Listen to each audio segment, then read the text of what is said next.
Y a-t-il un complot pour infiltrer le PLQ?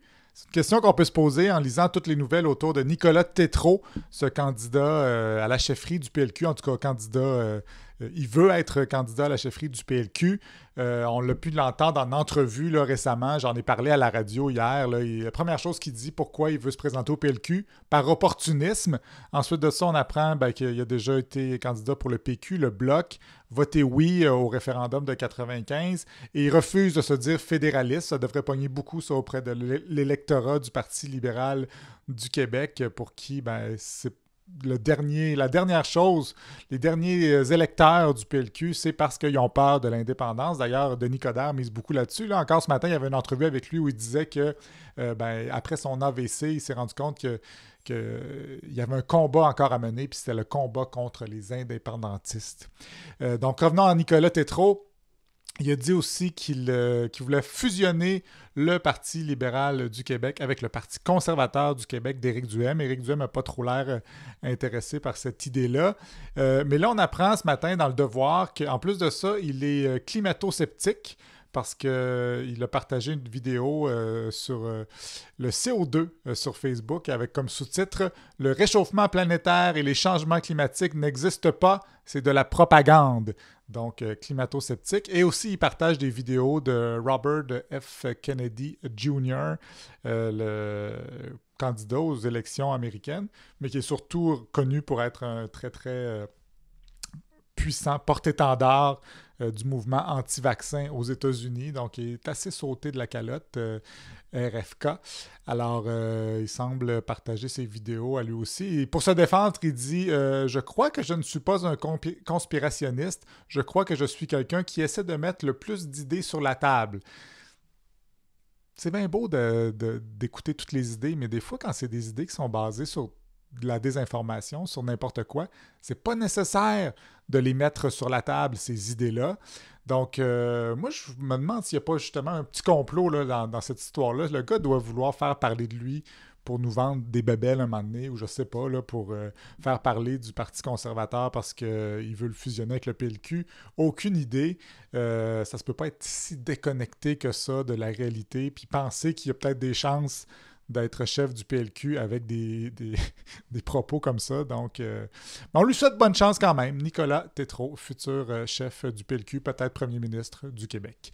Autre nouvelle, non, il n'y a pas de défi incitant les jeunes à s'enlever la vie sur TikTok. C'est une nouvelle de Radio-Canada. Ils ont un petit peu déconstruit cette histoire qu'on voyait hier. D'ailleurs, je regardais ça hier à LCN. Ils parlaient de ça. Il y a des écoles du Québec qui ont averti les parents d'un défi TikTok qui consistait à s'enlever la vie le 13 février pour pouvoir avoir des fleurs le 14 février. Bref, c'était une grosse joke et souvent les médias font tout un plat avec des phénomènes TikTok qui n'en sont pas des phénomènes TikTok, qui ne comprennent pas trop comment ça marche ces affaires-là. Je le sais parce que moi-même, j'ai déjà fait des chroniques un peu drôlatiques à l'émission La semaine des 4 juillet, puis je parlais de ce qui se disait sur les réseaux sociaux, puis souvent c'était un petit peu des histoires montées en épingle, là, puis il n'y avait pas grand-chose de vrai là-dedans, donc les médias des fois, ne comprennent pas trop comment ça marche et en font tout un plat.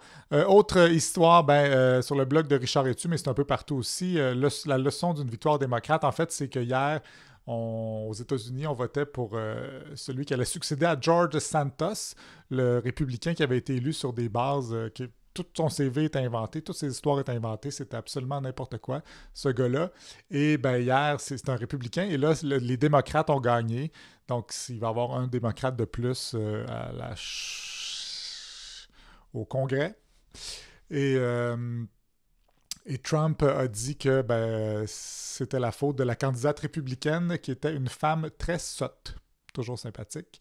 Ensuite de ça, sur Radio-Canada, la fonderie Horn n'est plus certaine d'investir pour réduire ses émissions d'arsenic. Semble-t-il que ça coûterait trop cher émettre moins d'arsenic à la fonderie Horn à Rouyn-Noranda. Alors, ils songent à fermer la shop, ce qui serait une très mauvaise nouvelle pour les emplois. Peut-être une meilleure... Ça réglerait le problème d'arsenic, probablement. Mais bon, il y a sûrement une solution mitoyenne. Transport en commun, c'est zéro dans la presse chronique de Michel COG. Je ne le lis pas souvent, Michel COG, mais là, ça parlait de transport. Il dit que, ben, en fait, la CAQ n'a rien fait en transport collectif depuis qu'elle est là. Elle a simplement continué elle a simplement terminé les projets des autres gouvernements précédents. Et elle a annulé plein d'autres projets, puis décidé de n'en pas créer de nouveaux. Et il dit que ben, c'est surtout probablement pour plaire aux électeurs de la banlieue, des banlieues qui sont le principal électorat de la CAQ. Clairement, les gens de banlieue, ils ne catchent pas que ça serait beaucoup plus simple s'il y avait des réseaux de transport collectif plus efficaces. Et justement, enfin, dans l'actualité, notre histoire d'amour avec l'automobile, c'est une chercheuse en transport qui explique comment l'industrie de l'automobile, l'industrie pétrolière a inventé de toutes pièces cette histoire d'amour-là avec les chars à une époque où les gens se plaignaient des nouvelles infrastructures routières qui poussaient partout puis qui détruisaient leur milieu de vie, qui nuisaient à leur qualité de vie. Ben là, ils ont commencé à faire des documentaires puis des films pour montrer à quel point les chars, c'est cool puis c'est une histoire d'amour avec la voiture. Donc, vraiment un texte intéressant dans l'actualité. Allez lire ça. Le lien est évidemment sur aster.ca, comme tous les autres liens dont je vous parle aujourd'hui et bien plus encore. Allez lire ça et bonne journée.